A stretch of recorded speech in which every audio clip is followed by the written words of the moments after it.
cidade para a gente. Então, eu vou chamar um por um da gente aqui para a gente poder falar e conversar com todo mundo, tá bom? Então, Dindri, você que é a nossa diva, fale um pouquinho do seu trabalho aí, da sua atuação. Vamos lá. Olá, boa noite a todos, a todas e a todos. É um prazer imenso estar aqui com vocês. André Almada, Pati, linda, poderosa, Zuba, Cássio Rodrigo e o Turco Louco. Obrigada pelo convite. Eu sou Dindri, sou ativista do movimento LGBTQIA+, aqui na cidade de São Paulo e, felizmente, por causa desse movimento, conheci alguns estados do Brasil para levar informação de uma forma tanto quanto irreverente e divertida. E essa noite a gente vai fazer um pouquinho, fazer com que as pessoas conheçam mais esse movimento, o que significa essa sigla tão comentada por todo mundo. E quem estiver assistindo, fique à vontade também para fazer perguntas para a gente, que vai ser um prazer aqui estar elucidando as dúvidas de todos vocês. A Dindri é grande ativista do Esquadrão das Drags, né? Que faz um trabalho bonito de ativismo. Então, Zuba, agora é sua vez, grande Zuba. Eu sou a Zuba, sou DJ, sou body piercer, eu que trouxe o piercing para o Brasil, sou militante também, já fui candidata a vereadora, já briguei bastante, e a gente continua essa luta e vamos conversar e ver o que a gente pode agregar e ajudar a melhorar essa sigla, essa diversidade toda. Legal. Vamos lá, Pet Deli, Patrícia Araújo. Tudo bem, querida? Estreando Tudo. no Zoom. Estou aqui com um problema porque minha cachorra está querendo participar da live. Acostume-se. Minha cachorra não para.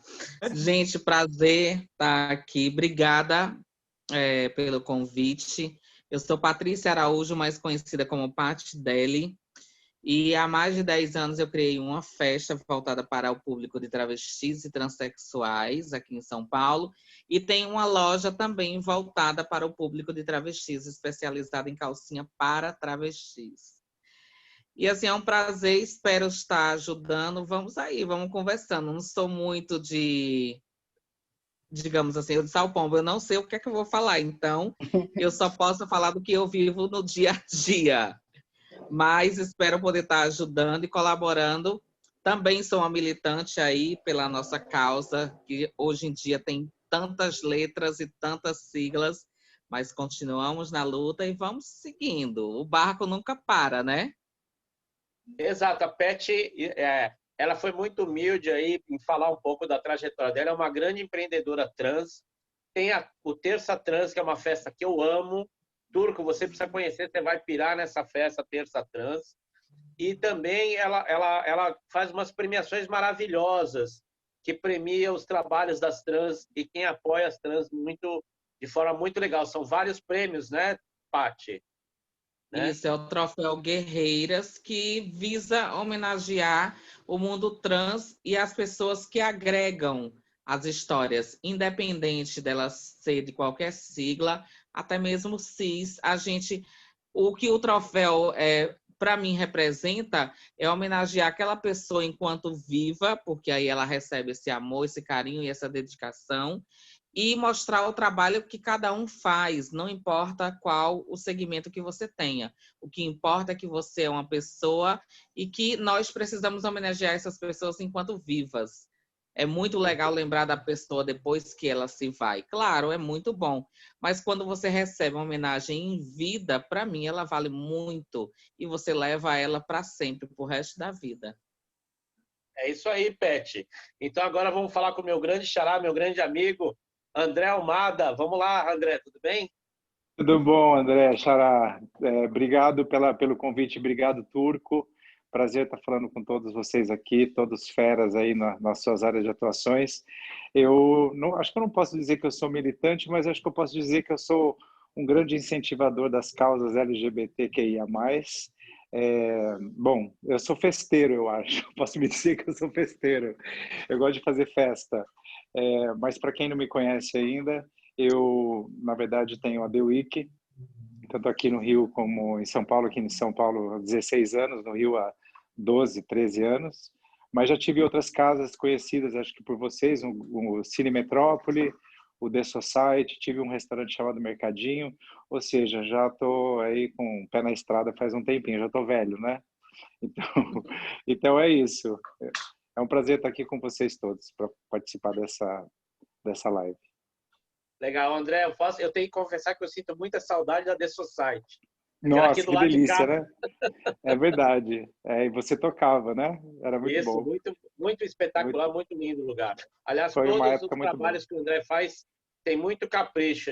A marca dele é uma questão que a gente gosta muito, é a dedicação dele e o cuidado que ele tem com as casas, com as peças que ele faz. Parabéns, André.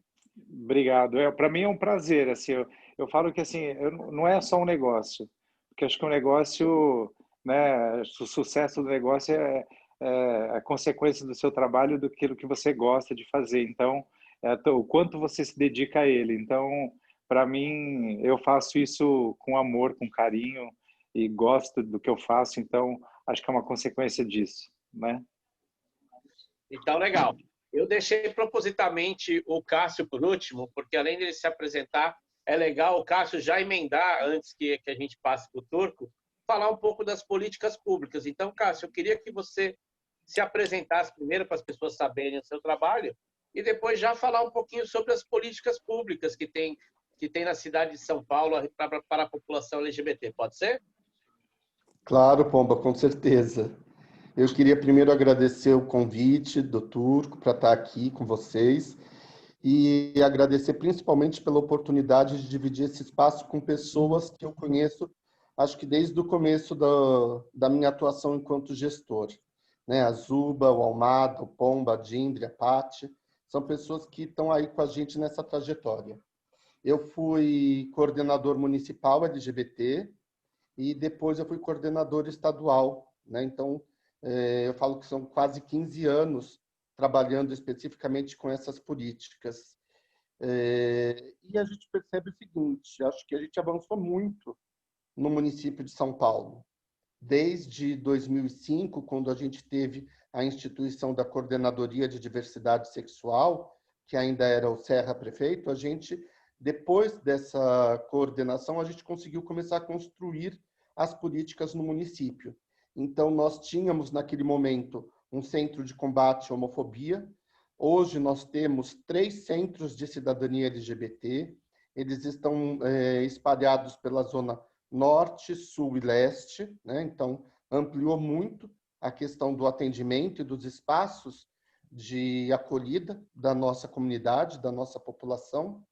O atendimento é multidisciplinar, então isso é importante porque você vai poder chegar ali com demanda de N áreas, né? Seja da questão jurídica, psicológica, social, você vai ter um atendimento multidisciplinar. Então, acho que isso é super legal. Nós também temos como política instituída já há alguns anos, o hoje chamado Transcidadania. O Transcidadania começou como o projeto Operação Trabalho LGBT, e hoje ele tem um foco específico na questão da população de travestis, mulheres transexuais e homens trans.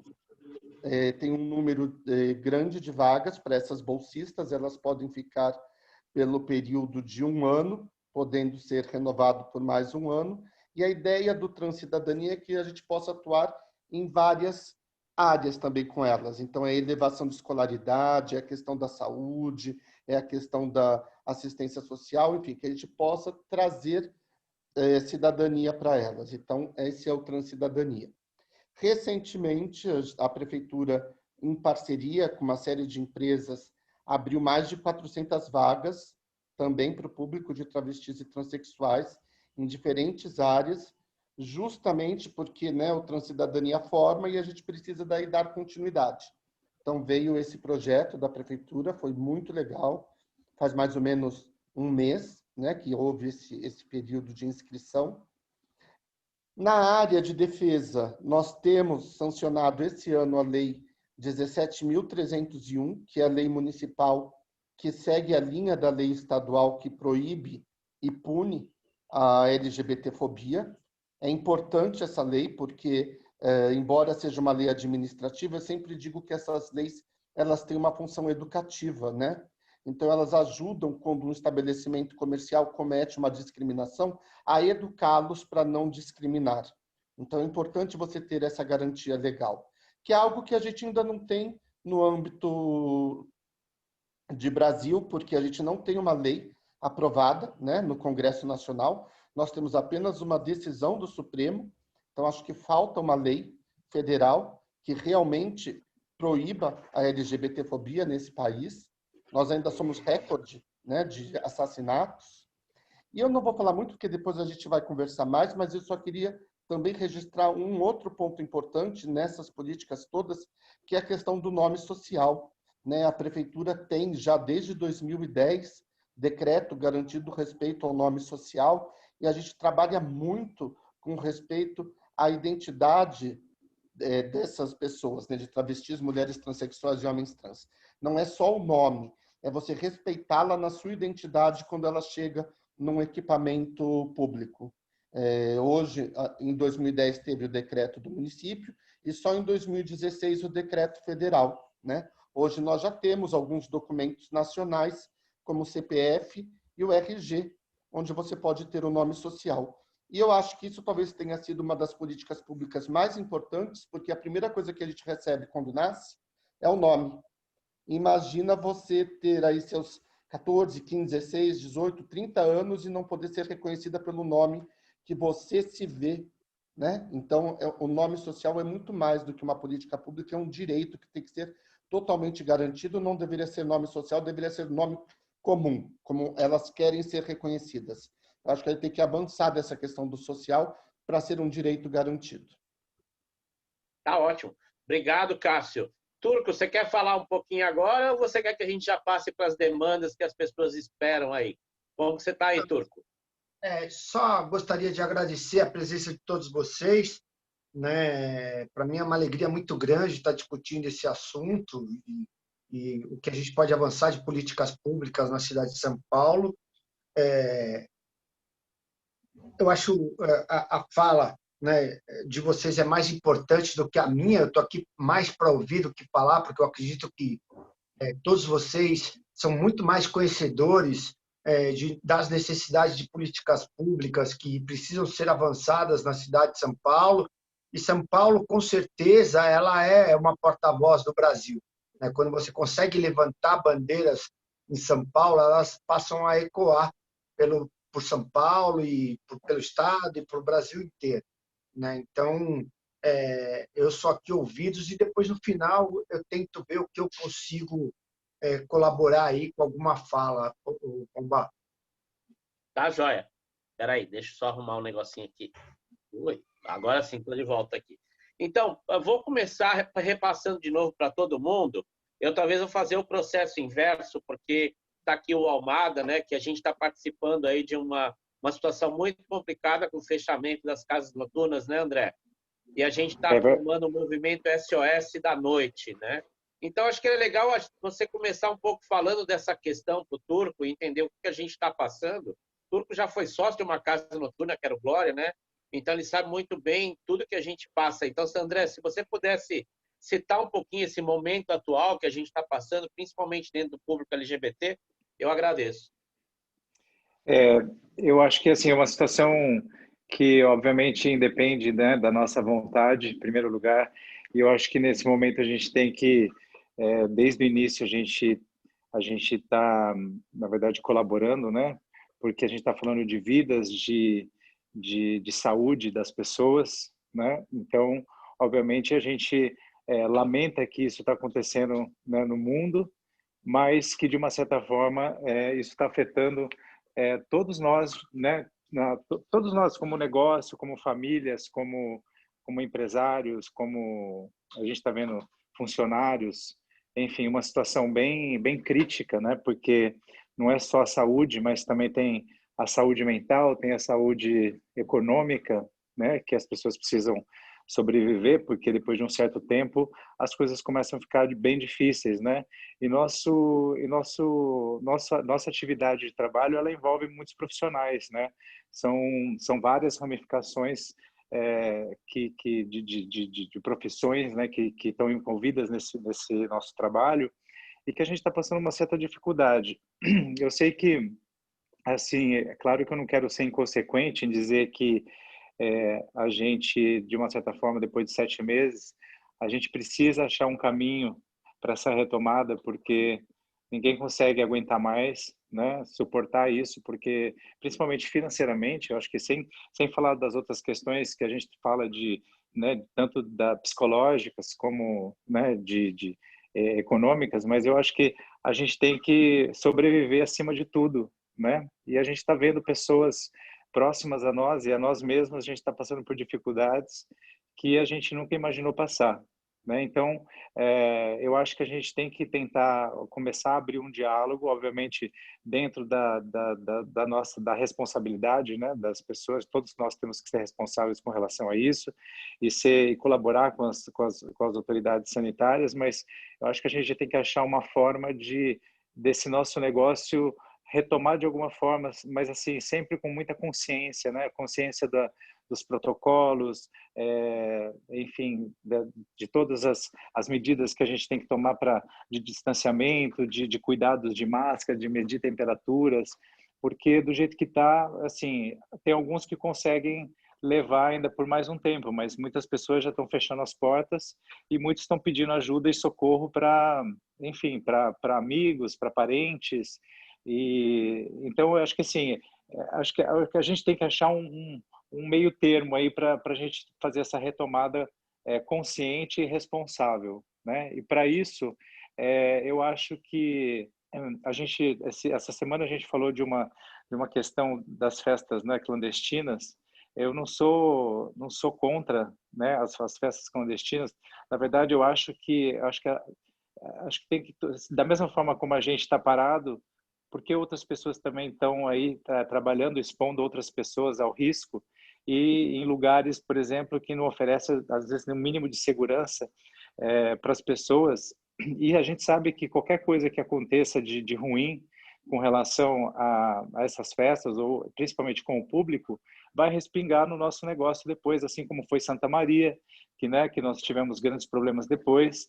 Então, eu acho que tem que ter uma responsabilidade aí, e a gente precisa da ajuda né, do poder público, principalmente na fiscalização dessas festas, em coibir que elas aconteçam, porque não pagam impostos, lugares que não oferecem segurança, não tem ambulância, não tem segurança, vira uma festa de terra de ninguém, né? Então, eu sei que as pessoas elas estão precisando realmente sair, ninguém aguenta mais ficar dentro de casa, né?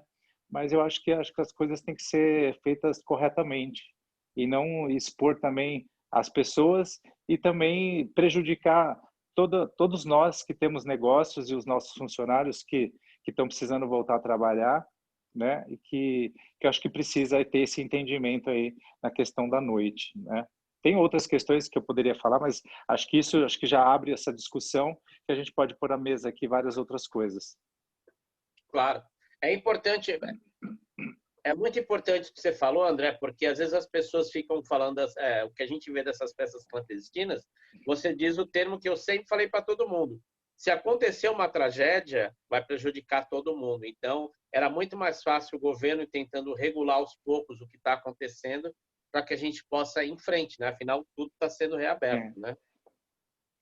Então, vamos lá. E nós não queremos ser, né, como fala, caça às bruxas. Muito pelo contrário, eu sei das dificuldades que as pessoas estão passando, mas eu acho que isso tem que ser feito de uma forma homogênea e que seja válido, extensivo a todas as pessoas, né? Todo mundo quer trabalhar, todo mundo quer ganhar o seu dinheiro, todo mundo quer ganhar seu salário, tem as suas contas para pagar, mas eu acho que tem que ser feito de uma forma correta. Legal, legal. Então, outra pessoa que citou muito, uma empreendedora que eu admiro muito, Paty, você pode falar do seu momento atual, um pouco essas demandas do que está acontecendo? A Paty tem uma loja maravilhosa, ela falando das dificuldades que ela teve de ficar um tempo fechado. Sinta um pouquinho as dificuldades, Paty, por favor, para a gente. Tá bem complicado mesmo. Eu fiquei quase 4 meses com a loja fechada. Então, para mim é muito ruim, porque sou eu que pago minhas contas. Eu tenho uma funcionária e ela depende desse salário. E aí eu não tive como pagar o salário dela. Aí tive que negociar. Graças a Deus, a dona do ponto do imóvel, que eu tenho uma loja, ela me ajudou muito nesse período, mas eu conheço muita gente que teve que fechar a loja. Como a Almada estava aí citando, todo mundo precisa trabalhar, todo mundo precisa pagar suas contas. Os boletos nunca param de chegar. Com ou sem pandemia, a gente tem que comer, pagar água, pagar luz. Quem paga aluguel tem que pagar o aluguel, porque o dono, muitas vezes, ele não quer negociar ou ele não está afim de negociar. Eu conheço muita gente que o dono não negociou e teve que pagar o aluguel igual com loja fechada ou não se importou, não teve aquela solidariedade que, no caso, a dona do imóvel da minha loja teve. Mas é bem complicado você ficar quase 4 meses fechada. Imagine o pessoal que tem boate, como a Almada estava falando aí, que está 7 meses fechado. E uma coisa interessante que ele citou é que todo mundo precisa voltar. É verdade, todo mundo precisa voltar. A boate, ela vai aglomerar muita gente, vai. Mas eu digo, eu tenho que fazer compras para minha loja lá no Brás. A aglomeração que tem dentro do Brás é muito maior do que qualquer boate que possa existir dentro de São Paulo. E como é que pode ter aquela aglomeração ali de pessoas com máscara, sem máscara, pessoas usando álcool em gel e pessoas não usando álcool em gel? A primeira vez que voltou depois da pandemia, o Brás que eu fui fazer compra, estava muito pouca gente sem máscara. A medição de pressão e o álcool em gel estava na linha ali, obrigatório. Hoje você entra, sai das lojas, não tem mais medição de pressão, o álcool em gel é aqui um pouco, ali não tem. E como é que essas pessoas conseguem se aglomerar ali dentro e o governo não vê isso, mas vê a boate onde as pessoas vão estar ali? Aí aquela aglomeração não pode, e essa daqui pode. É complicado. Um amigo meu estava falando, os jogos vão voltar e vão liberar 30% ou 40% da capacidade de um estádio. Lá cabe 60 mil pessoas. 30% seria um absurdo de pessoas aglomeradas no mesmo lugar. Então, assim, está prejudicando. A gente tem que pensar na questão da saúde. Todo mundo tem que respeitar as normas da vigilância sanitária, mas a gente também precisa trabalhar, precisa pagar conta, a gente precisa voltar à atividade, porque senão quebra. E aí, quem é que vai pagar nossas contas? Eu moro sozinha com a minha mãe, sou eu que pago as contas daqui de casa. Se eu não trabalhar, como é que eu vou comer, vestir e morar, no geral? Então, está muito complicado. A gente está voltando. Eu tenho uma vantagem que eu trabalho com roupa. Mas, para mim, está difícil porque as pessoas estão dando prioridade a comer e a pagar suas contas de água, luz, internet e aluguel. A roupa vem por último, lá atrás. Então, assim, nós precisamos de ajuda em todos os sentidos, todos os comerciantes, fora mercado e farmácia, que são os únicos que não fecharam durante essa pandemia, precisam ser ajudados. Precisa de uma política que vá do microempreendedor ao empresário. Precisamos desse pensamento. E as políticas estão aí para serem feitas, mas, a meu ver, elas não são feitas. E beneficiar um sim, a outro não, gera esse conflito e acaba virando uma pandemia econômica, digamos assim. Certo. Obrigado, Paty. Eu queria aproveitar e emendar com a querida Zuba. Zuba, como que a pandemia afetou e o que você acha que a gente pode fazer aí, ou como que a gente está em termos da capital aí? Olha, eu estava pensando aqui no que a Paty estava falando do Brás, sabe? Eu estive lá há pouco tempo e, Paty, você tem razão. Está lotado, tem uns lugares lá que estão lotados, o pessoal não está mais usando máscara direito, não tem álcool, enfim. Eu trabalho na vigilância em saúde, né? Eu sou agente de saúde, então eu não parei. Por eu não ter parado de trabalhar, eu peguei Covid, fiquei em casa, fiquei um pouco mal, mas já estou bem, estou recuperada. Então, a parte que eu senti mais, porque assim, ser DJ é um complemento financeiro que eu tenho, né? Então foi difícil, né? Foi difícil, eu tive que realmente negociar aluguel, negociar conta, não está sendo fácil, não. Então é difícil.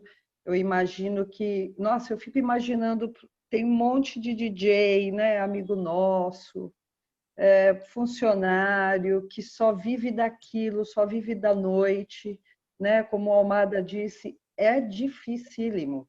Para mim, ainda eu tenho meu salário aí da prefeitura. Agora, e quem só tem da noite, né? Então, eu acho que realmente tem que ter um olhar mais abrangente, né? Para essas pessoas da cultura, né? Principalmente porque essa galera da noite, o pessoal de teatro, tá difícil. E realmente tem que ter um olhar para todos, porque como a Paty disse, você não pode ter um monte de loja ali, uma aglomeração enorme, agora liberar estádio, e o pessoal da cultura volta quando, né? Tem que ter esse olhar, eu acho que é o que está faltando nesse momento. Certo. Então vamos emendar com outra trabalhadora da noite aí para a gente saber como está se virando nessa pandemia. Dindri, querida, como que estamos aí então? Nossa, eu falei que eu sempre falo, né, que a cultura e o entretenimento foram os primeiros a parar e serão os últimos a voltar. E já emendando com o Almada, a Paty, a Zuba, a gente não precisa ir muito longe, não precisa ir no Brás, não. Apenas pega um ônibus, um metrô, vocês vão ver o estado que é aquilo de manhã. Eu Verdade. no leste de São Paulo, você pega o ônibus, é como se fosse um dia normal, não tem aquela coisa, um lugar para vazio e tal. Eu, recentemente, felizmente, fui fazer um evento lá no Rio de Janeiro há 15 dias atrás, eu peguei um voo, não tinha a fila do meio isolada para as duas fileiras da ponta ficarem com passageiros, o voo foi super lotado.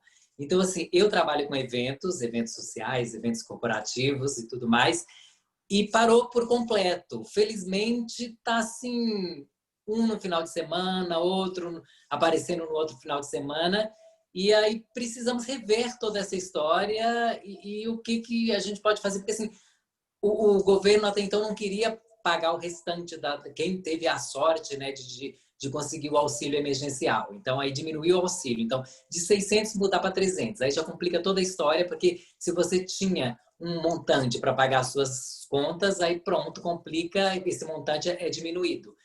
E a gente precisa urgentemente rever toda essa história, porque algumas coisas são liberadas, são possíveis, como o meio de transporte, que é o básico para todo mundo se locomover, mas, de contrapartida, a diversão, que você poderia repensar de uma forma um tanto quanto diferente para fazer essa diversão, achar uma solução para as pessoas terem o trabalho, voltar à sua ativa, ter o dinheiro para pagar a sua conta, aí fica totalmente, o único que não vai entrar nessa, vamos dizer, entre aspas, cota, que vai respirar para ter o seu subsídio para pagar as suas contas, as dívidas, né, que não param de chegar. Certo. Então, agora, antes de passar de novo para o Cássio, eu queria falar um pouco da minha experiência, porque eu tenho sorte, depois de muito tempo, depois de ter vivido 15, 20 anos só como DJ, e atualmente estou com um trabalho, que eu sou coordenador de um centro de cidadania da prefeitura, que a gente atende muitas pessoas, e entre os trabalhos que a gente teve foi entrega de cestas básicas. E a quantidade de DJs, amigos meus, de drags, que foram buscar cesta básica, estão sem condições nenhuma, e às vezes não conseguiram nem o auxílio emergencial por alguma questão burocrática, às vezes a pessoa fala assim, entrava no meu inbox, pomba, eu estou meio com vergonha, mas tem a cesta lá, tem esse mês? Eu falei, meu, você não precisa ter vergonha nenhuma. Está todo mundo na mesma situação. E mesmo quem conseguiu, às vezes, R$600 não paga nem o aluguel da pessoa. Entendeu? R$600, às vezes, é o que ela ganhava numa noite trabalhando. Sabe? Como DJ, como músico. Então, quer dizer, isso aí não é nada praticamente. Ou seja, a pessoa está acumulando dívidas. Então, o que todos aqui estão falando, viu, Turco? Eu acho que é uma coisa que São Paulo sempre não teve, é um apoio, o entendimento do entretenimento. A noite paulistana é uma das melhores do mundo, e a gente nunca teve um apoio do poder público para fazer uma política, uma incentivada, entendeu? Numa época se discutiu, não sei se o Almada participou dessas discussões, de ter umas áreas em São Paulo para serem recuperadas através do entretenimento da noite, um incentivo. Depois nunca mais foi discutido isso. Se não me engano, isso aí veio ainda da época do Paulo Maluf, que queria definir uma área que nem tem em outras cidades para ter uns incentivos da noite. Então, é complicado. Então, o que era o meu trampo, digamos, de ativismo, virou o meu principal ganha-pão. Senão, não estaria nem conseguindo viver, não saberia como tá fazendo, né? Então, é basicamente isso que eu gostaria de demonstrar para as pessoas, esse apoio, que principalmente a cena LGBT gira muito em torno das casas noturnas, do entretenimento, do empreendimento solo, como a Paty faz, né? Então, é uma coisa que a gente precisa de muita atenção e que a gente está muito desprovido. E agora eu queria seguir passando para o Cássio, se o Cássio poderia falar para a gente o que acha que está faltando em termos de políticas públicas na capital. Eu, por exemplo, podia citar que, em que pese a gente tem a Casa Florescer, que atende travestis e transexuais, a gente não tem nenhuma casa de acolhida, por exemplo, para o público gay e lésbica, só para travestis e transexuais, que é necessário, mas a gente pode ir além nessas políticas, né, Cássio? Então, eu gostaria que você falasse um pouquinho do que você acha que falta para o Turco também saber em termos de políticas públicas para a população LGBT. Tem que ligar, você tem que ligar aí. Só pegando o gancho, Pomba, no que foi falado, eu acho que, sim, com certeza, né, a gente teve algumas pesquisas, inclusive algumas ONGs, mostrando que nesse período de pandemia, o público, ou a comunidade LGBT, por ter um público muito grande trabalhando com questões de cultura, ou mesmo questões da noite, foi impactada. Não só isso, né, questão de beleza, né? Então, quem trabalhava em salão de beleza, né, teve a questão da renda impactada. Eu tenho amigos que tinham salão de beleza, o salão fechou, ele teve que começar a cozinhar para fora e vender marmita para poder pagar o que o salão exigia, né? Então, a gente sabe que teve um impacto grande na nossa comunidade, não só a questão de emprego, mas lembrando o que o Almada falou, a questão de saúde mental, porque esse isolamento social às vezes fez com que a população LGBT ficasse em ambientes familiares hostis, né? Então não eram locais onde elas eram acolhidas. Então também houve um impacto muito grande na questão da saúde mental da nossa comunidade. E em termos do que eu acho que falta, eu acho que assim, São Paulo tem a dimensão de um país.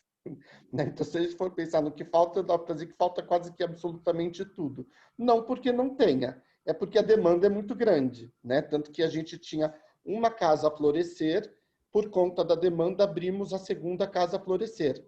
Mas é o que você falou, é um equipamento para o recorte de travestis e mulheres transexuais. Então, acho que talvez precise pensar, por exemplo, o que eu vejo hoje, talvez como uma das principais questões a se pensar, é a questão do adolescente LGBTQIA+. Por quê? Porque quando você é adolescente, você se assume e a família te expulsa de casa, você não tem um ambiente acolhedor para ir. Então, acho que até mais do que... Claro, tem muitos adultos, e principalmente no período do pós-Covid, muitos lésbicas, gays, enfim, acabaram também em situação de rua.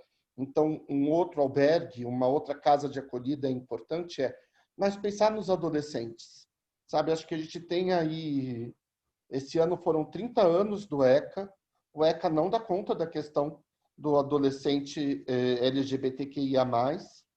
A gente tem problema nas escolas, né, de perseguição, discriminação, bullying. Então, acho que a gente tem que realmente focar nesse sentido. Se você me perguntar o que eu acho que é o principal, é pensar na questão do adolescente LGBTQIA+. É o que eu falei. Retomando, São Paulo tem proporções gigantescas. Então você vai dizer, Cátia, você esqueceu do idoso. Não, não esqueci do idoso. Né? Um outro segmento que também às vezes acaba meio que invisibilizado, né?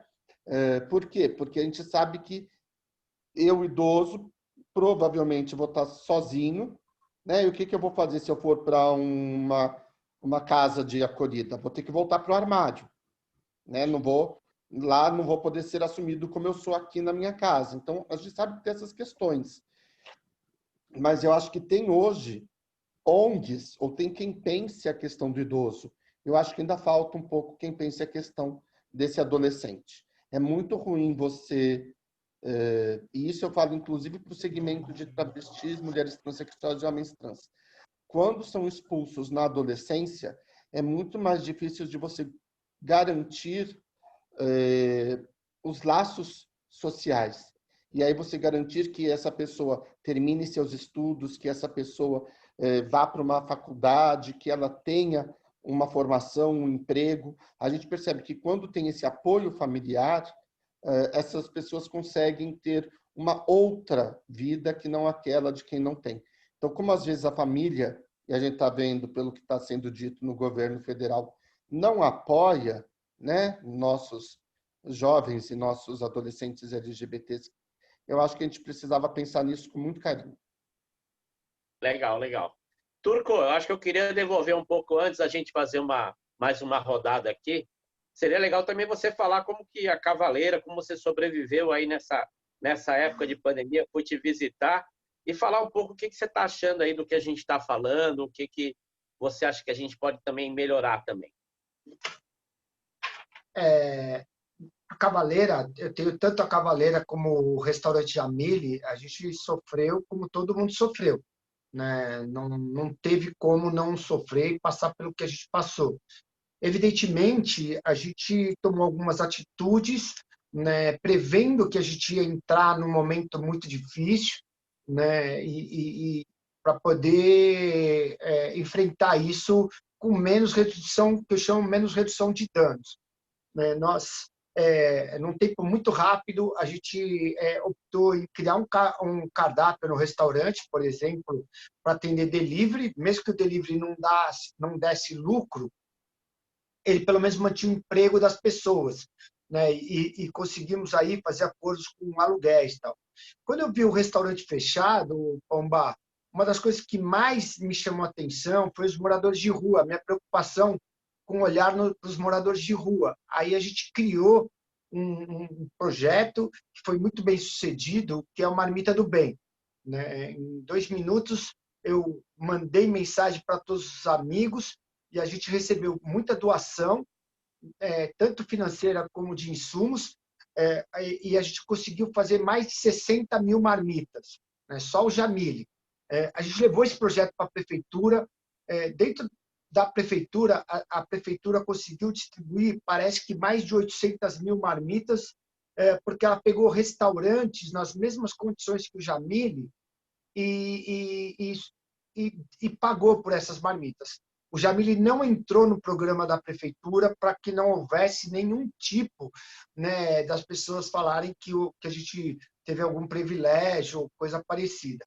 E a gente também não precisou, que foi legal isso. Né? Mas o legal é que a gente percebeu que as pessoas foram assistidas na rua, e na rua tem de tudo, tem trans, tem travesti, né, tem drogado, tem de tudo. Né? E a gente não medir esforços de poder estar atendendo e distribuindo para todo mundo. Foi uma experiência de vida que eu nunca mais vou esquecer na minha vida. A gente está com esse projeto até hoje. Acabamos de ganhar agora da Bovespa um recurso, porque eles escolheram, né, o Jamile como um programa que eles entenderam que era legal. Dentro da Cavaleira, a coisa foi um pouco mais severa, né? Nós estávamos implementando o projeto de venda online, né, o e-commerce, e aí a gente não conseguiu aproveitar esse boom que nós tivemos. O que nós tivemos que fazer foi renegociar com todos os fornecedores. Não tem sido fácil até hoje, né? Alguns a gente até está inadimplente, mas porque eles foram intransigentes, né? Hoje, para quem não sabe, eu faço parte da Associação Brasileira dos Estilistas, e aí, dentro da associação, o que a gente procurou fazer, Pomba, que às vezes é o que ajuda muito, né? E eu vi a fala do Cássio, né? E ela serve para todos os setores, tá chamando pessoas que possam estar contribuindo com experiências positivas, né? Evidentemente, às vezes tem questões que a gente não pode e nem consegue minimizar tantos danos, né? Que é o caso da The Week, né? E eu entendo muito bem a fala do André Almada, e ele está coberto de razão. Ele tem ainda um pouquinho de pudor, é o jeito dele, né? Mas quando você tem as festas clandestinas, você tem uma exposição de riscos muito maior, e quem não está nessa condição e nem quer estar nessa condição de ter festa clandestina, sofre duas vezes, né? Porque você vê as pessoas indo para as festas clandestinas e, evidentemente, aumentando o número de contaminação e, com isso, alongando a reabertura das suas casas. Hoje, na prefeitura, foi assinado um protocolo de intenção, para quem não sabe, então, teatros, museus e eventos com até 600 pessoas vão poder acontecer. Esse protocolo foi assinado hoje. Eu acho que já começa a ser um passo. Eu sei que para a The Week, que é uma casa grande, ainda não atende a expectativa. Casas com mais de 600 pessoas tem que ter uma autorização especial, né? Mas o prefeito já vem fazendo isso.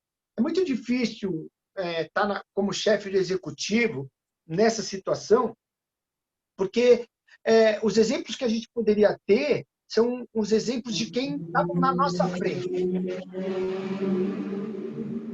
Então, assim, nunca na nossa história, na nossa vida, a gente lidou com uma pandemia como essa, né? A gente fala aí, no Brasil, 135 mil mortes. Eu acho que é muito mais que 135 mil mortes, e mortes que foram ocasionadas em função do Covid. Não morreram de Covid, mas em função do Covid morreram. Por exemplo, que é o caso daquele garoto que, lá em Recife, caiu do 9º andar, né? A mãe, por a escola estar fechada, teve que levar o garoto ao trabalho. A patroa sacana, né? Preferiu que a pessoa que estava servindo ela fosse lá passear com o cachorro dela, e ela não teve nem a condição de cuidar do filho dela, e que chegou naquela tragédia, aconteceu aquela tragédia. Então, isso, com certeza, geraram bastante mortes pelo Brasil. A gente poderia... eu acredito, por exemplo, que a Índia vai ser Nossa, eu acho que quase que chega a ser assim, um genocídio de tanta gente que vai morrer. Eu conheço a Índia, ali a situação de saúde pública é muito precária, muito precária. Então, e eu tenho certeza que o governo de lá vai esconder a quantidade de mortes que vão acontecer na Índia. Então, eu não conseguiria julgar se o local, a permanência foi benéfico ou não, né? Mas a ideia, eu acho que desse governo, que é um governo que eu acredito que é do Bruno, foi salvar vidas, né? Com todos os problemas causados, e aonde eu também fui prejudicado enquanto empreendedor, né? Mas aqui, e a gente sabe que muitas vezes, né, que é o caso de muitas pessoas, como a Paty, né, tem que ir até o Brás, comprar produto, vender na loja dela, e aí ela, com todos os protocolos dentro da loja dela, corre o risco de ser contaminado ou contaminada dentro daquela muvuca que tem no Brás. Eu conheço o Brás, eu nasci, né, eu fui crescido no Brás, inclusive amanhã eu vou estar no Brás, e o que eu vi ali realmente não dá para acreditar. E não é só no Brás, não, viu, gente? Sábado eu fui para Brasilândia e lá não tem Covid, viu? A palavra Covid não existe lá. Parece que eles falam assim, aqui é coisa de rico, é nego que foi viajar, e aí trouxe o Covid, nós não vamos pegar. E me deixa muito triste, porque geralmente a camada mais pobre, mais sofrida da sociedade é que vai continuar sofrendo, seja pela falta de emprego, seja pela, né, falta de recursos, seja pela condição de precisar, muitas vezes, do setor público, que tenta atender toda essa demanda, mas que às vezes tem dificuldade. Esse é um pouco o meu ponto de vista. Eu acho que se a gente estiver fazendo mais participações como essa, em que um possa ajudar o outro, que um possa esclarecer a dúvida do outro, que um possa confortar um pouco o outro, eu acho que a gente sai melhor, né? E eu tenho feito isso em diversas webinars, né, por vários segmentos, seja segmento do surf, pelo skate, pelo rock, que eu gosto, quero fazer, né, com a música eletrônica, com os DJs, porque tem saída, muitas vezes tem saída, né? Eu acho que o exemplo foi bem claro do Cássio, de uma pessoa que tinha uma profissão, que trabalhava e foi ter que fazer marmita para poder ganhar um dinheiro de algo que ela muitas vezes nem imaginava. Eu conheço muita gente que fez isso e não tem vergonha nenhuma, né? E não deixa de ser uma experiência positiva que você vai ter na sua vida de conhecer os seus desafios, né? Eu, quando fecharam as lojas e fecharam os restaurantes, eu automaticamente, na hora, olhei para aquilo e falei, meu, como que eu tenho que fazer para o meu restaurante sobreviver? A gente encontrou duas maneiras: a solidariedade, né, e reestruturar o nosso negócio. Basicamente o que eu falo isso a respeito de empreendedorismo, né? E evidentemente, quem trabalha com show, quem trabalha com evento, sofreu muito mais, muito mais. E aí, como a gente não tem uma classe organizada nessa área, eu percebi isso em várias reuniões, eu participei daquela reunião do pessoal que estava empurrando os cases, e eu percebi que eles não são unidos. Quando você não é unido, você não tira uma proposta para o todo. E quando você não tira uma proposta para o todo, o governo ele fica numa dificuldade de entender o setor, né? Então, poderia ter muitos setores aí que ele poderia ser beneficiado, como foi o setor da gastronomia, dos restaurantes, que o prefeito foi muito sensível na ideia de que, olha, fazendo as marmitas, né, não é o core do seu negócio, mas fazendo as marmitas, você consegue manter empregos, você consegue ajudar as pessoas, os moradores de rua, e a prefeitura consegue subsidiar isso. Então, foi, na minha opinião, uma estratégia muito bacana da prefeitura. Evidentemente, a gente tem que avançar mais. Como que a gente avança mais? Conversando com as pessoas e entendendo quais são as dificuldades, para ver como que a gente consegue, pelo menos, ter uma redução de danos nessas dificuldades. Eu acho que esse é o papel do poder público, né? Mas estamos aqui para ouvir vocês, né? Ouvir todo mundo, a Zuba, a Pati, o Dindri, né?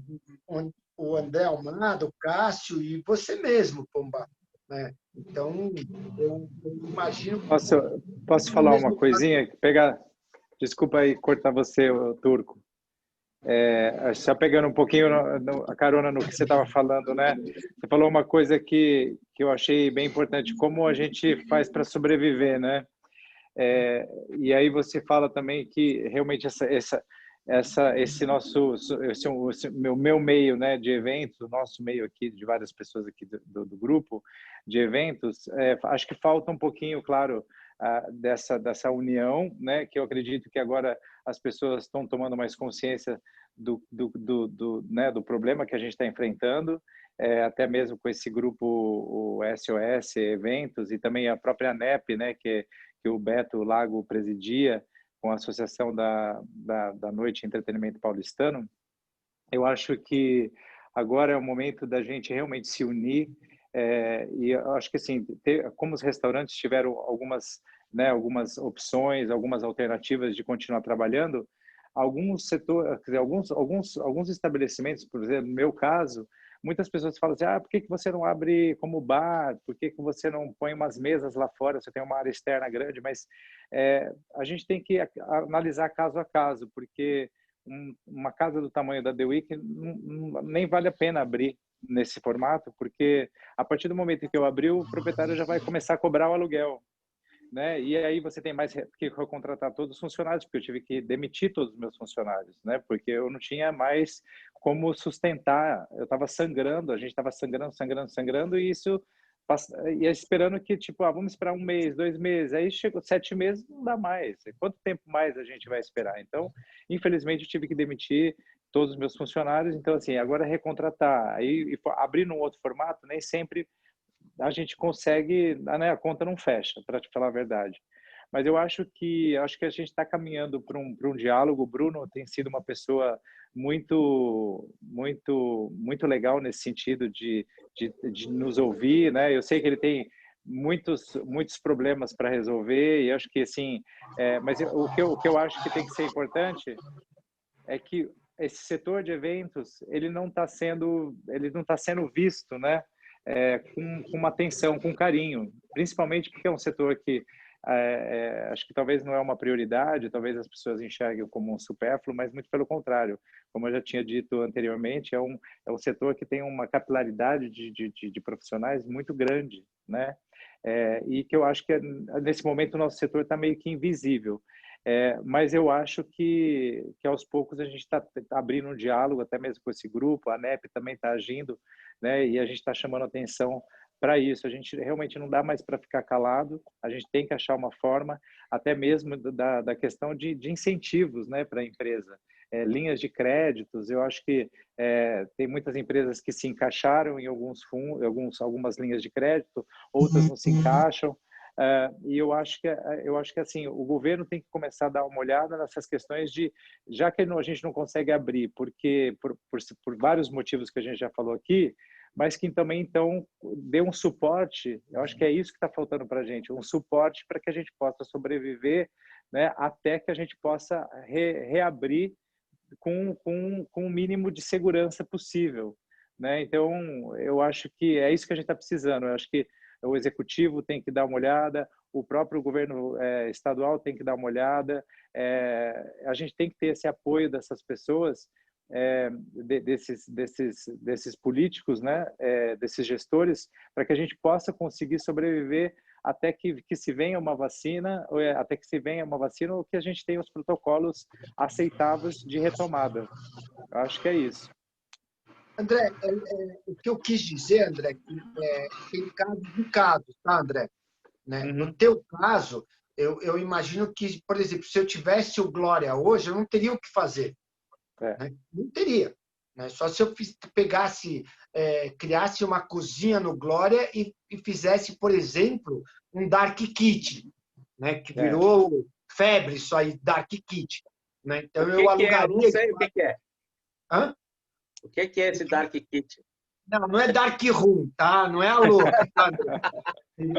O André é pervertido. O Pombo é pervertido. A gente está falando aqui de empreendedorismo. Dark Kitchen, André, por exemplo, assim, o Jamile, ele começou o nosso cardápio não era de delivery. O nosso delivery era 0.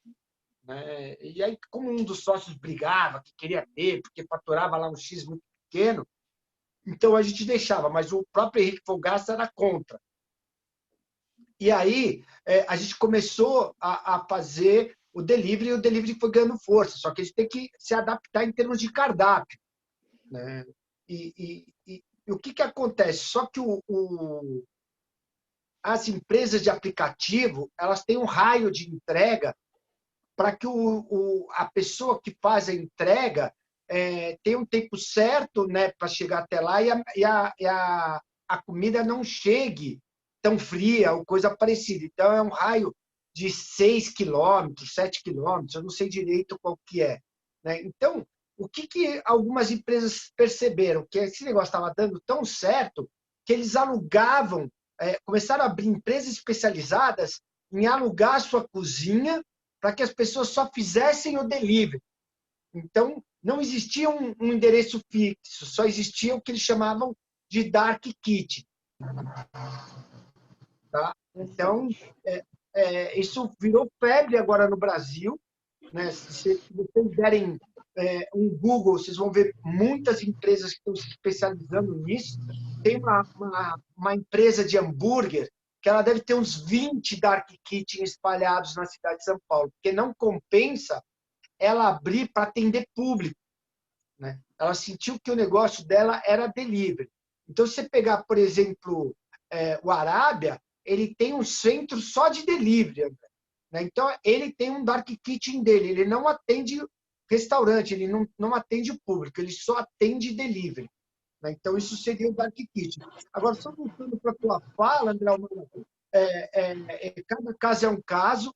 O que eu estou dizendo aqui é que, no nosso caso, né, tanto já no vestuário, a gente teve uma dificuldade muito maior, talvez, do que o Jamil. Né? Mas a gente lá procurou se reinventar. Né? Muitas marcas de moda resolveram fazer máscara. Né? Pô, vou fazer máscara.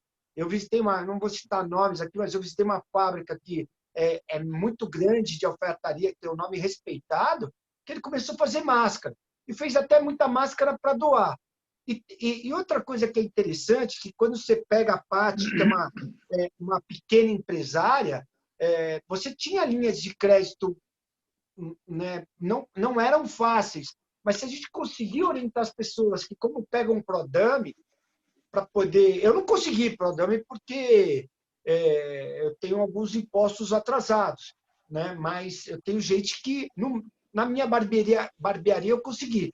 Então, se elas conseguem esses impostos, esses empréstimos que tem o Desenvolve São Paulo, né, acaba ajudando a pessoa, porque os juros é subsidiado.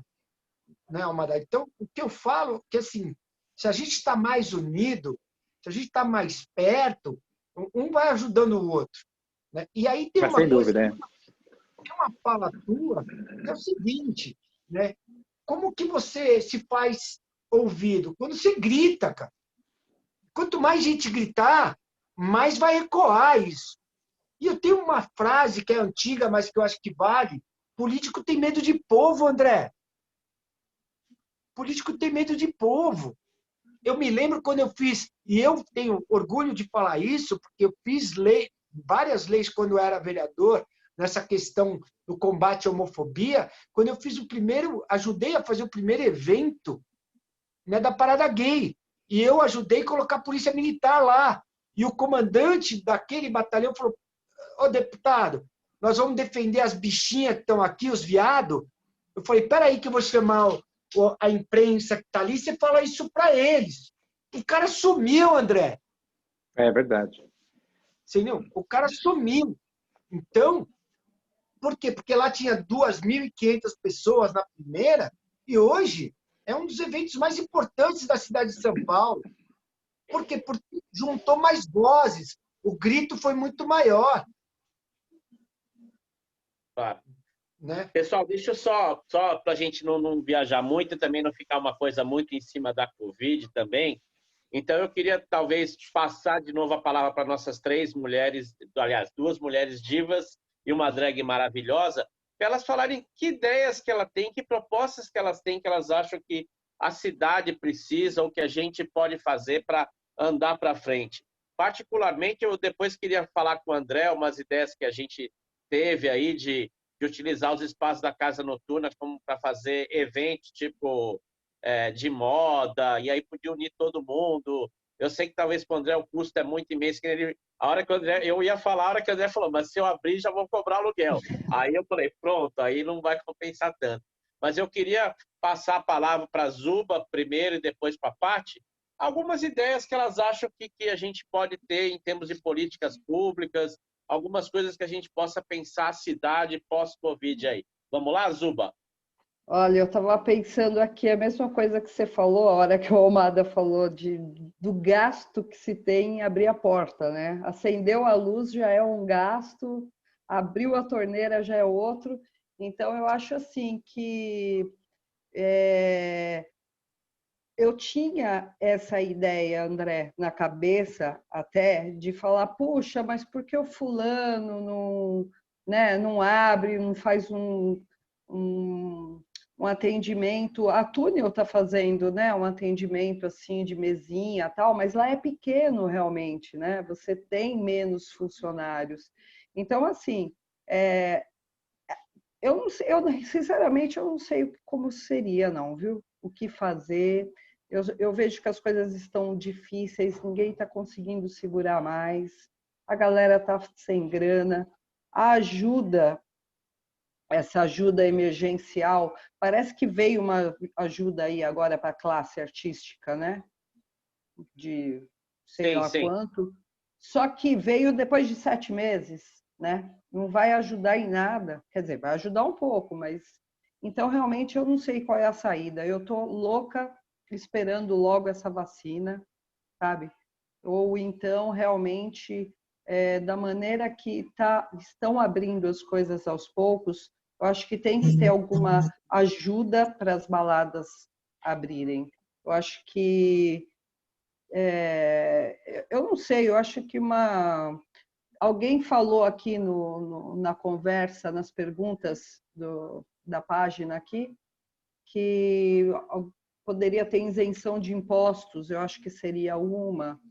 Eu não sei, eu não sei. Eu acho que esse diálogo é importante para ter umas ideias, mas eu, sinceramente, não sei, não. Mas eu acho que... Desculpa, André, só pegando um pouquinho do que ela falou, para gente que trabalha com balada, que tem balada, eu acho que é muito difícil, a gente fica muito entre a cruz e a espada, porque a gente está falando de distanciamento social.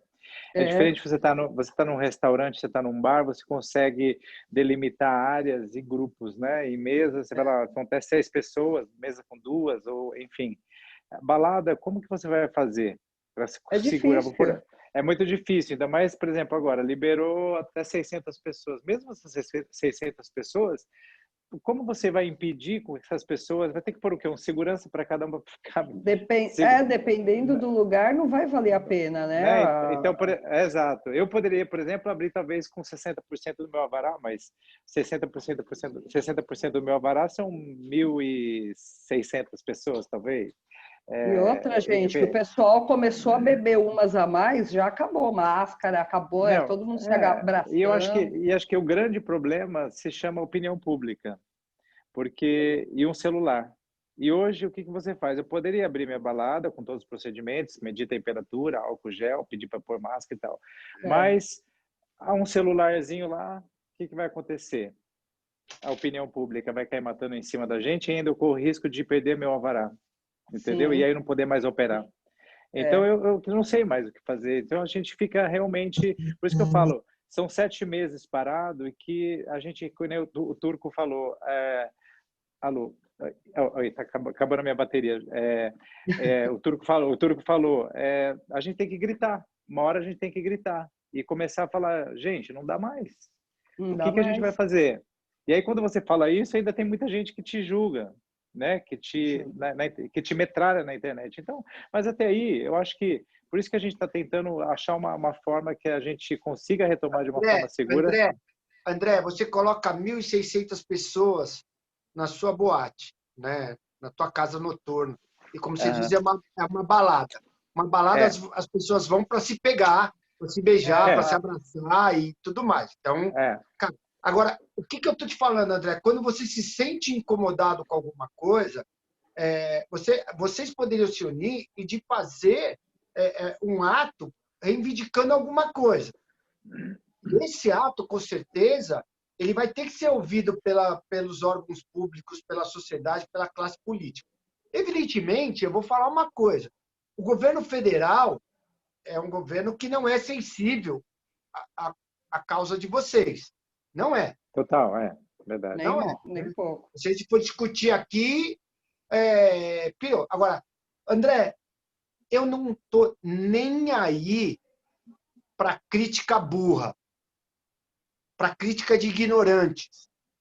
Porque eu sei da minha índole, eu sei quem eu sou, e eu sei quem eu quero que me escutem o que eu tenho para falar.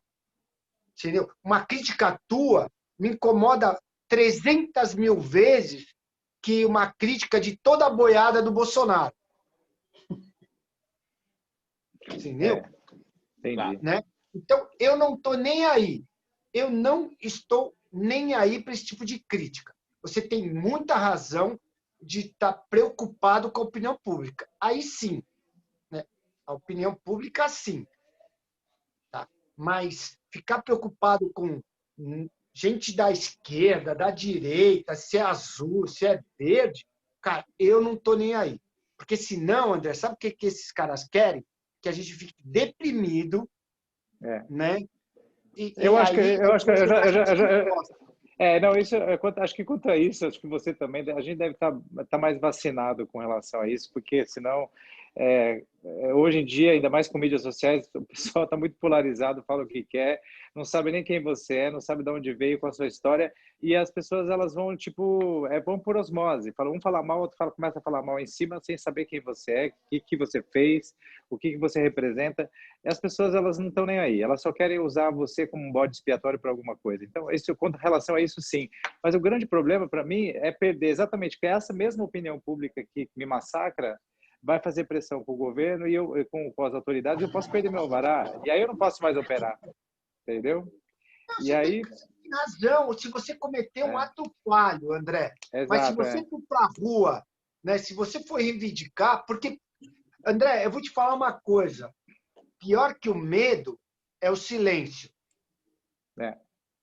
Entendeu? Pior que o medo é o silêncio, André.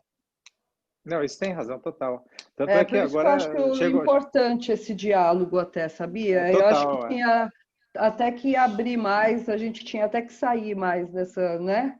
Eu queria ouvir a Dindri. Pra... Eu queria ver o que essa diva maravilhosa tem para falar para gente.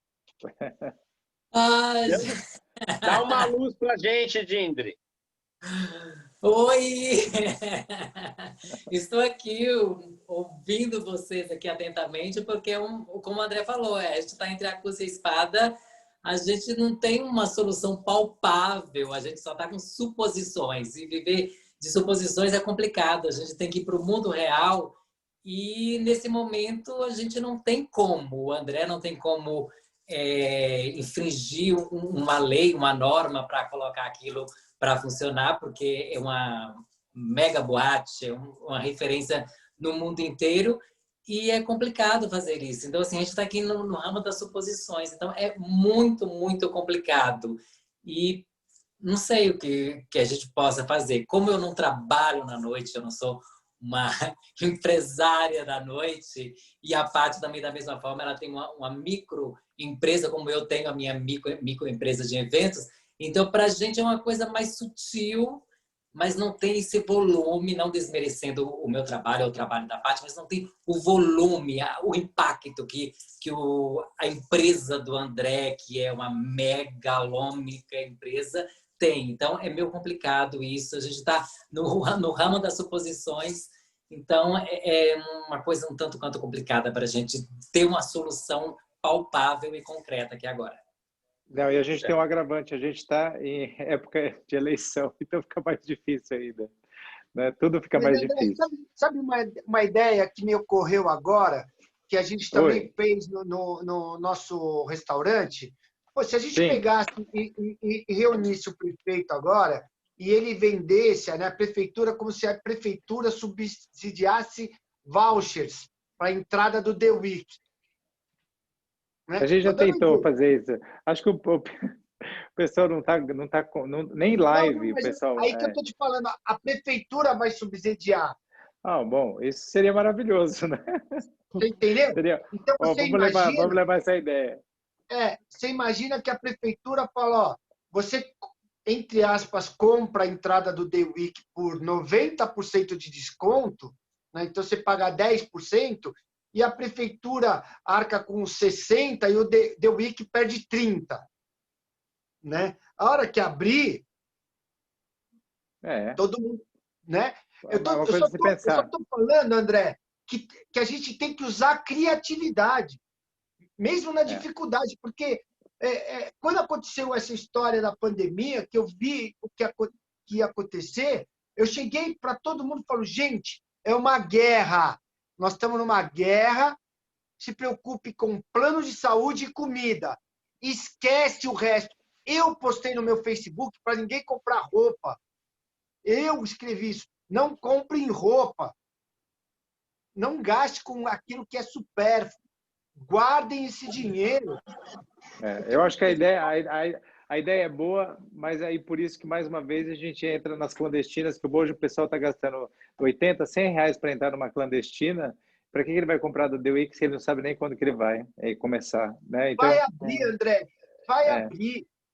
Não, isso eu não tenho dúvida. Não tenho dúvida, mas eu acho que a gente tá lutando para que, de alguma forma, a gente consiga achar um meio de poder abrir e começar a operar o quanto antes, de uma forma segura.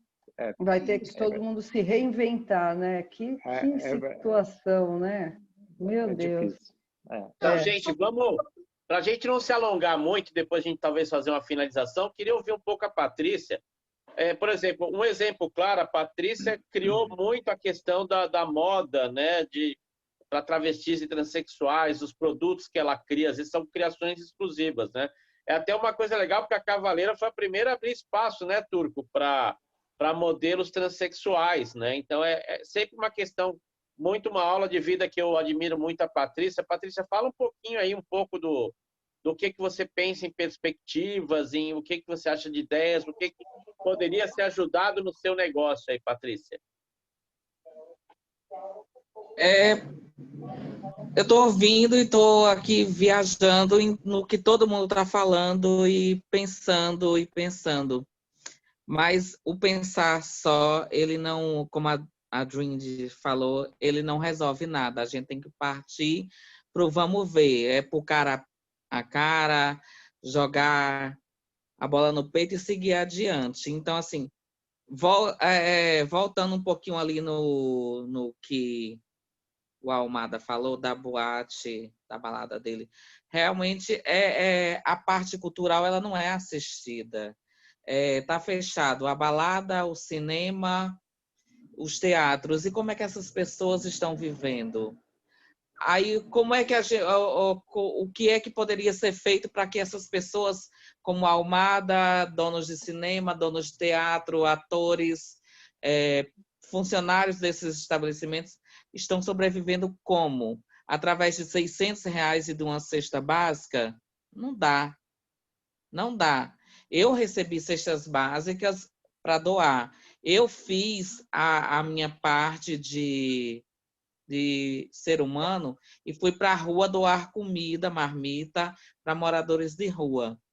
Mas, e aí as pessoas como a Almada, que tem digamos, uma dívida 10 vezes maior do que a minha, ou mais, com certeza bem mais. Porque assim, ele teve que despedir todos aqueles funcionários. E como aqueles funcionários estão vivendo hoje? Como é que os funcionários dos teatros e cinema estão vivendo hoje? Então, assim, é um conto de fada, a minha ideia, mas seria bom que os governantes dessa cidade olhassem com um olhar diferente para essas pessoas, não fazer só um empréstimo, mas fazer o que o Turco falou. Não é só o dono da boate que tem que olhar, porque os políticos dessa cidade, eles precisam da gente. Eles precisam do povo para manter a cadeira deles lá. Mas o povo também tem que acordar, como o Turco falou, e ir atrás deles e dizer a eles, não, vocês precisam da gente tanto quanto a gente precisa de vocês hoje. E quando eu falo de conto de fada, é porque assim, é irreal eles olharem para a gente. Eu faço uma festa uma vez por mês, onde eu não tenho patrocínio de ninguém, não recebo nada de ninguém, eu faço tudo na garra. Você, mais do que ninguém, sabe disso. Então, assim, a minha ideia seria que o governo olhasse para as baladas, os cinemas e os teatros com um olhar diferenciado e ajudasse eles da melhor forma que eles pudessem, porque eles têm condição de ajudar. A condição existe, só que o favoritismo vai para a elite, vai para outros setores, mas não vai para quem precisa. E como é que essas pessoas que têm baladas, teatros e cinemas estão vivendo? Aí muitas vezes afeta a saúde mental da pessoa, porque muita gente vai entrar em depressão, já entrou, já pensou em desistir de tudo, e da própria vida. Pais de família estão precisando, porque quando eu fiz o Cássio até participou, e foi uma live solidária que a gente fez, a gente arrecadou as cestas básicas e foi doar, e aí a gente foi doar lá na periferia da Zona Leste. E um pai de família chegou lá para mim e disse-me assim: moça, a senhora não pode me dar uma cesta básica, porque eu passei o dia hoje todo atrás de emprego, eu não consegui, eu não tenho dinheiro para levar para casa. Então, esses funcionários que foram despedidos estão passando por essa situação. Os donos desses locais estão passando por essa situação. E cadê o governo nessa hora? Eles são bons de cobrar quando você passa no sinal vermelho, porque você está apressada, porque você está atrasada, porque você precisa passar ali, a multa vem para sua casa. Mas ninguém quer saber por que você passou ali. Muitas pessoas vão falar, ai, não, é porque é vagabundo, é porque é desobediente, é isso e aquilo outro. Às vezes não, às vezes a pessoa necessita quebrar aquela regra. E é interessante que não tem esse olhar. Essas pessoas estão aí desassistidas, estão aí precisando de ajuda, precisam realmente fazer como o Turco falou, gritar, porque muitas vezes na minha vida, para mim conseguir alguma coisa como travesti, porque eu não me enquadro nesse quadro de mulher trans, eu me aceito como eu sou, como travesti, eu tive que gritar e fazer valer o meu direito através do grito. Não que eu fui mal educada, não que eu fui grossa, não que eu fui uma pessoa que agrediu, mas eu tive que fazer a minha voz ecoar para que as pessoas me ouvissem e para que o meu direito ele fosse validado ali. Então, assim, a minha ideia de ajuda para esse setor seria que o governo criasse um meio. Eu não entendo muito de política, na realidade eu não entendo nada de política, eu só sei que é muito complicado você trazer esse olhar do político para essas pessoas, para essas questões, mas eu acho que os poderes públicos, os setores que são direcionados para esses setores financeiros aí, seja lá como for, eles deveriam olhar e criar um sustento para que essas pessoas pudessem viver durante todo esse tempo de pandemia. É a minha ideia.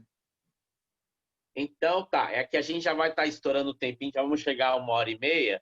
Agora, eu queria usar um exemplo do que o Turco falou em relação a todos os empresários. Sempre que eu recebi alguma dica, acho que o Almada até deve perceber, linha de empréstimo tal, jogava para o Almada, jogava para todos os empresários, e não teve um que conseguiu linha de empréstimo. Por quê? Os bancos foram os primeiros a receber subsídios para emprestar, e eles criaram mais dificuldade para emprestar, porque eles achavam que eles iam receber de volta. Almada, você conseguiu alguma coisa? Eu não sei, porque todos os empresários da noite, que eu saiba, não conseguiram esse tipo de... Eu não consegui nem auxílio, imagina empréstimo.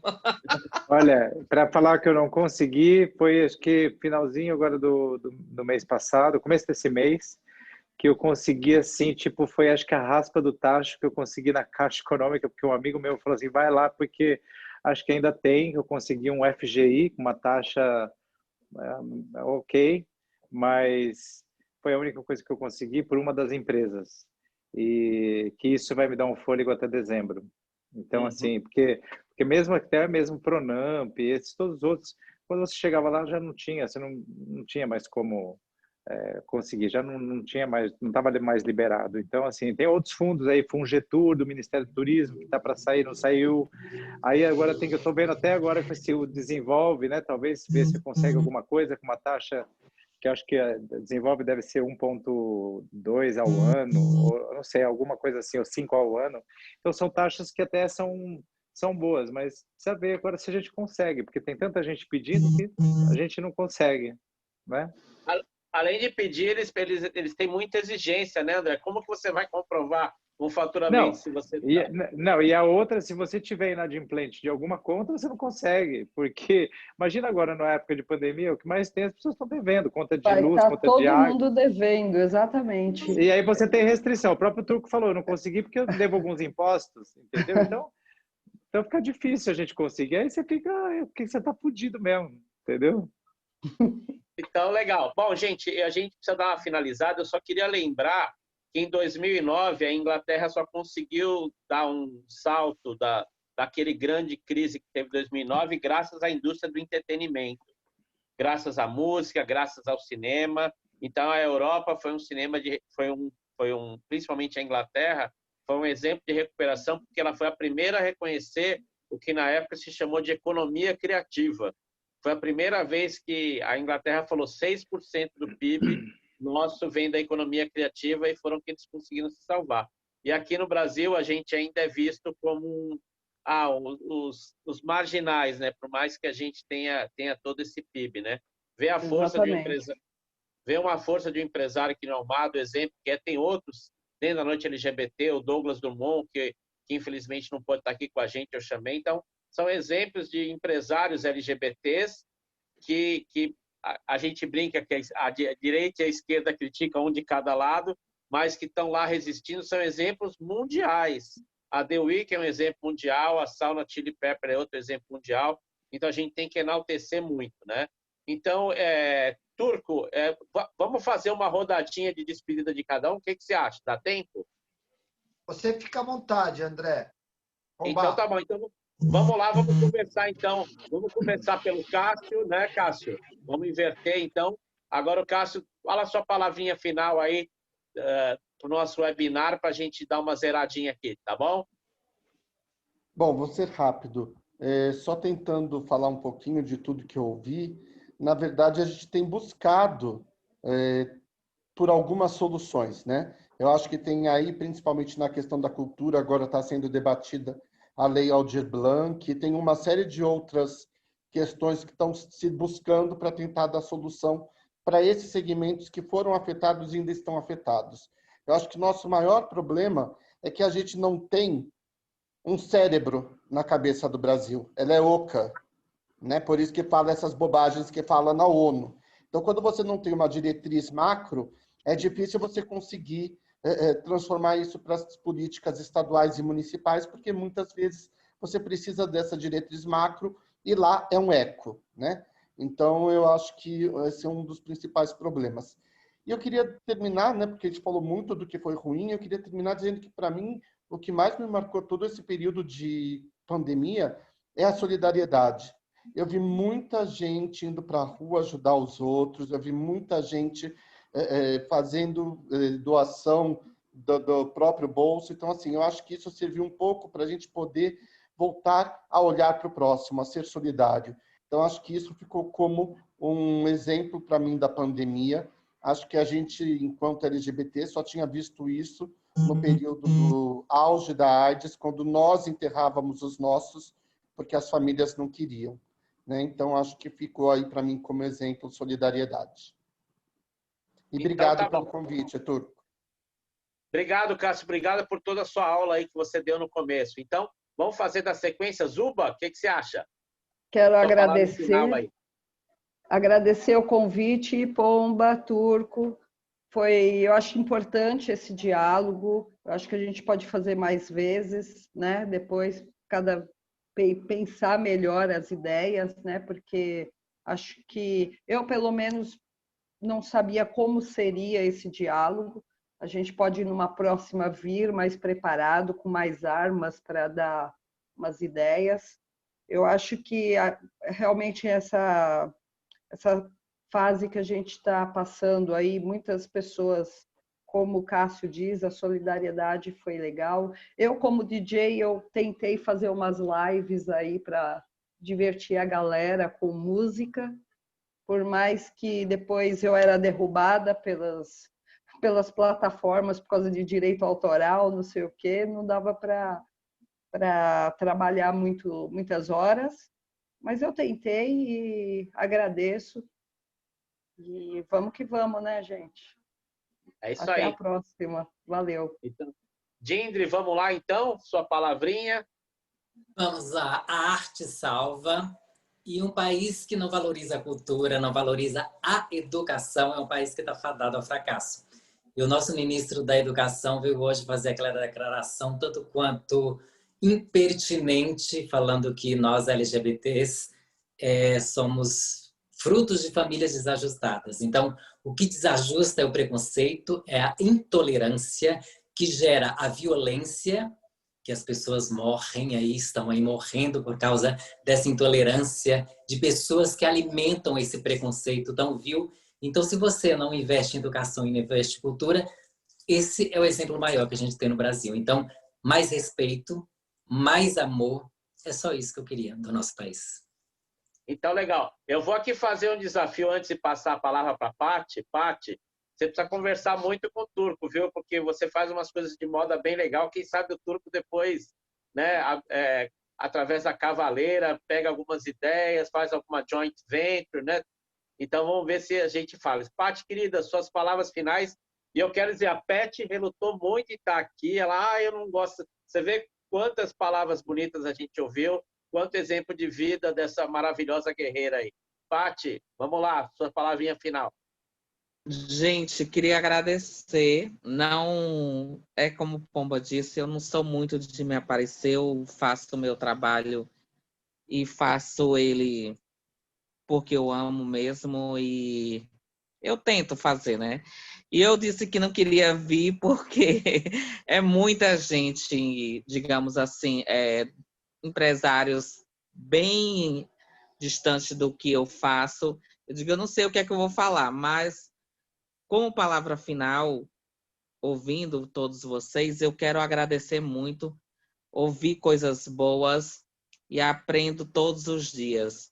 E o que eu levo pós-pandemia ou a diminuição dessa pandemia é o que o Cássio e todo mundo está falando, é a solidariedade. Hoje mesmo fechei a loja correndo, aí vim para cá, aí aqui mesmo no semáforo tinham 4 jovens mesmo, assim, distribuindo comida aqui em frente daqui de casa no viaduto. E é muito incrível o que está acontecendo no mundo em termos de solidariedade. A gente tem visto muita coisa ruim, desemprego, pessoas com fobia, pessoas com depressão, pessoas doentes, pessoas morrendo, o número aumentando, é um governo que não ajuda, um ministro que nos coloca como pessoas desajustadas, porque se nossa família é desajustada, nós também somos. E aí a gente vai vendo a solidariedade e a humanidade aumentando. Então, assim, é muito legal. Eu vejo a solidariedade como um grande marco nessa pandemia. Queria agradecer o convite do Turco, do Pomba, e dizer que é um prazer ter colaborado e ter conhecido a Almada, que eu não conhecia, já frequentei a boate, mas não conhecia, a menina do cabelo azul, que eu não consegui gravar o nome, e a Drind, que é minha amiga, que eu amo muito. Então, assim, gente, muito obrigado por tudo, viu? E vocês são guerreiros, sim, e vocês vão vencer, sim. E a Almada vai abrir de novo, e ali vai ser aquela festa de novo, com tudo que você merece. Legal. Então, agora aproveitar que o gancho que a Paty falou, vamos passar para o André suas considerações finais, querido. Bom, primeiro, obrigado mais uma vez, Pomba e Turco Louco, e para mim é um prazer estar aqui com todos vocês. Paty, eu quero dizer que também é um prazer te conhecer, assim como todos aqui, e tenho certeza que quando a gente voltar, porque acho que a gente tem que falar agora, acho que a palavra é resiliência, né? A gente resistir tudo que a gente está passando, que não tem sido fácil, e além da solidariedade, que eu acho que isso despertou ainda mais nas pessoas, né? Não só a solidariedade, mas acho que a empatia, né, para as pessoas. E acho que, falando de empatia, as pessoas realmente têm que saber o real significado da empatia, não só simplesmente falar da boca para fora. Eu acho que as pessoas têm que, na verdade, saber, né, se colocar na posição do outro, saber o que ele está sentindo, o que ele está passando, assim como você está passando, nós estamos passando. E eu acho que, assim, espero que assim que a gente voltar, eu tenho certeza que a gente vai voltar, a gente vai resistir. Vou convidar todo mundo para estar lá na festa, até o Turco Louco também é Turco. Muitas vezes lá. Então eu sei. A gente tá todo mundo lá no camarote, depois vai pro queijinho, vamos lá. E acho que tem que manter esse espírito de otimismo acima de tudo, né? E uma das coisas que eu acho que eu tenho tirado de proveito dessa pandemia, eu acho que é o resgate de resgate das pessoas que a gente gosta, que a gente admira, assim como pessoas como vocês, que são pessoas inspiradoras, cada um nas suas áreas, né, com os seus talentos e enfim, suas profissões. Paty, acho que assim, você é uma guerreira e não nem se compare a gente, todos nós estamos iguais, cada um tá lutando pelos outros, né? Porque quem depende da gente, porque quem depende de você também é sua família, não só seus funcionários, mas seus amigos. E eu acho que se todo mundo puder ajudar aqueles que estão próximos da gente, se a gente pegar 10 pessoas que estão ao nosso redor próximos e ajudar, e se todo mundo fizesse isso, o mundo inteiro vai estar se ajudando, né? Então acho que é isso, manter esse otimismo, não deitar, e resistir até lá. Não deitar jamais, nunca. Jamais. Deitar na ficha só para dar close. Exatamente. É isso. Olha, prazer falar com todos vocês. Assim, estou muito feliz e acho que vocês têm que fazer mais outras vezes aí, Pomba, Turco. Eu acho que é bem legal a gente colocar os pontos de vista de cada um com a sua realidade, que eu acho que acaba inspirando, cada um inspira todos nós, né? É isso aí. Então, bom, agora eu vou fazer minha despedida antes de passar a palavra para o Turco finalizar, né? Eu quero dizer que eu vou, particularmente com o Cássio e alguns outros, vamos juntar algumas propostas para encaminhar para o Turco, tá, Cássio? Em relação ao que a gente acha que está faltando, o que a gente pode fazer aí para a população LGBT. E o que a gente percebeu aqui, o que é interessante, né? Tipo, a hora que eu pensei em dar uma ideia para o Almada já acendeu a luz, ou seja, a gente acaba dialogando, a gente acaba entendendo, né? O que as necessidades do Almada, às vezes, como a Zuba falou, é diferente um pouco da Túnia, é diferente um pouco da minha visão.